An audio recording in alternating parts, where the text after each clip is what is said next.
Over our recent years in history, we've had a lot of people come out with things in order to make money on books and things like this that clearly have not done the research, or if they have done the research, they have intentionally misled the public in order to either, one, serve the agenda of some higher power that wants to push whatever it is that they're selling for some reason, or two, they've done it to, because people generally like drama. They like drama, and there may be some reason why they are pushing these particular issues. The alien issue, which they have turned into being these things called fallen angels, these types of people, or the people that over the recent years in history, I guess all the way back and probably until the early like 500 or 600 AD or something, when Pope Gregory the Great came out with the word Lucifer, meaning something having to do with Satan, which it doesn't because it's mentioned sarcastically in regards to a Babylon king, which is identified as a man later on in Isaiah. And since Lucifer is only mentioned one time in the Bible, it cannot mean anything associated to Satan. And these types of things have happened over history. The things that we're going to talk about today is the name Nephilim, and what it really means and where it comes from, because now we have people associating Nephilim to reptilians. Reptilians was pretty much promoted by David Icke and people like that, and it's turned into this huge thing, and now Nephilim means reptilians, it means fallen angels, it means any alien that you see in the sky. You see some of these people that say all aliens are demons and stuff like that. These are the crazies that are out there that don't want to spend any time doing any research at all, but they want to make up these fabulous stories because they promote drama, and people just like drama. So we're going to talk about the word Nephilim today. But before we begin, we're going to take a look at this right here, which is called Strong's Concordance. And it's very important because what it does is it goes into the Bible and tells you what particular words mean. So if you use the King James Bible, for instance, as you go through the Bible, you can actually take a look at the meanings of the particular words that are used, because they are derived from Hebrew words. When we take a look in the Old Testament, for example, they are derived from Hebrew words. So here it is. So Strong's Exhaustive Concordance of the Bible, generally known as Strong's Concordance, is a concordance of the King James Bible that was constructed under the direction of Dr. James Strong in 1822 to 1894, and first published in 1890. Dr. Strong was professor of exegetical theology at Drew Theological Seminary at the time. It is an exhaustive cross-reference of every word in the King James Bible back to the word in the original text. Unlike other Bible reference books, the purpose of Strong's Concordance is not to provide content or commentary about the Bible, but to provide an index to the Bible. This allows readers to find words where they appear in the Bible. This index allows the student of the Bible to re-find a phrase or passage previously studied. It also lets the reader directly compare how the same word may be used elsewhere in the Bible. In this way, Strong's Notes provides an independent check against translations and offers the opportunity for greater and more technically accurate understanding of text. Strong's Concordance includes the Hebrew root words, and this is for the Old Testament. And it's important to understand that the Old Testament does not belong to the Catholic Church. They took over the Old Testament and they put it in their Bible. But the Old Testament belongs to the Hebrew a long time ago. And so when we take a look at the words and the definitions in the Old Testament, it has nothing to do with what the Catholic Church or the modern church believes. It has to do with what they believed when they wrote the Old Testament a long time ago. And these certain words that are used in there are derived from certain Hebrew words. James Strong did not construct Strong's Concordance by himself. It was constructed with the effort of time of more than 100 colleagues. It has become the most widely used concordance for the King James Bible. So there you go. So when we take a look, for example, in the Bible, we're going to be taking a look at the word Nephilim. For those of you who believe that you should only be reading the King James Bible, well, then you have nothing to worry about, because the word Nephilim is never in the King James Bible. In fact, the word Nephilim is substituted for giants. If you take a look here, we see the word Nephilim in the New International Version, And it says in those days, and for some time after, giant Nephilites. Okay. And then it says the Nephilim were on the earth in those days, on the English Standard Version. We see in the New American Standard Bible, the Nephilim were on the earth in those days. And in the King James Bible, we see there were giants in the earth in those days. So the word Nephilim and giants are used interchangeably here.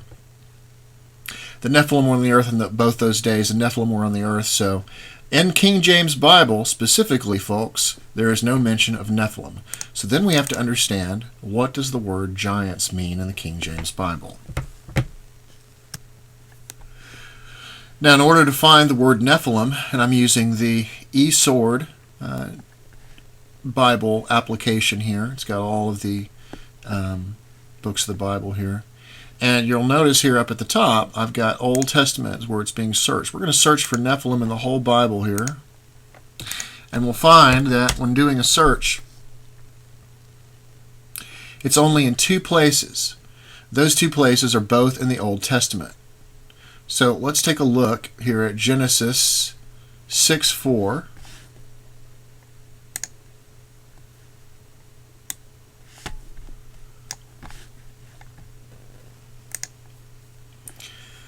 And what you see right here in green are the various definitions for what these things mean, what these various words mean. These are derived from the translations of Hebrew. So when they put giants here in the translation, we can actually see the definition of what they mean from the Hebrew when it was translated into the Bible. Right here we have a parallel. And we can see the various Bibles that I have loaded here inside eSword. And it says, there were giants in those days and also after, that when the sons of God came unto the daughters of men, and they bare children with them. But when we take a look at the other ones, for example, when we take a look at the other ones, and in those days and for some time after, giant Nephilites lived on earth, for whenever the sons of God had intercourse with women. So it's not putting the Nephilim in the same context as the people who actually had intercourse with the women. It says that they lived on the earth in those days, and also afterward, when the sons of God came into the daughters of man. So they're not the same as the sons of God. Otherwise, it would say the Nephilim came into the daughters of men, and they didn't. It's mentioning 2 different things in the same sentence. But I digress there. Let's take a look at the definition of what the Nephilim actually is. Now, since it's not listed in the King James Bible, we have to go with what they give us as their interpretation, and that is giants. And when we take a look at H5307, it says, from H5307, properly a feller, that is, a bully or a tyrant. So the giants that are being referred to have nothing to do with aliens, reptilians, angels, or anything of the sort.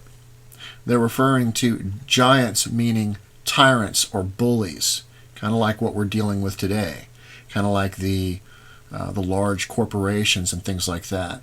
And it may very well be possible that they are trying to misdirect people in some instances so that they can't associate what's happening here to what is actually happening today. If you are a true Christian and you actually read the King James Bible and you are interested in really knowing what's going on, why would you accept anything different than what's actually being shown here in the Bible? If you enjoy the drama, then you're definitely not defining things correctly. And so what good is that for you if you're not going to trust what the Bible is giving you? Seems to me is that you're lukewarm, what they call Christians in the Bible. You believe what you want to believe when you want to believe it. The fact is that the word Nephilim means tyrant or bully, and it's clearly marked right here as the word in the definition using the Strong's Word Concordance. So there you go. I hate to break the news to you folks, but Nephilim has nothing to do with aliens or fallen angels or anything. Also, there is no place in the Bible whatsoever, in any of the translations, that you will find the word fallen angel. I type in fallen angel here, and we'll just look in King James, for example.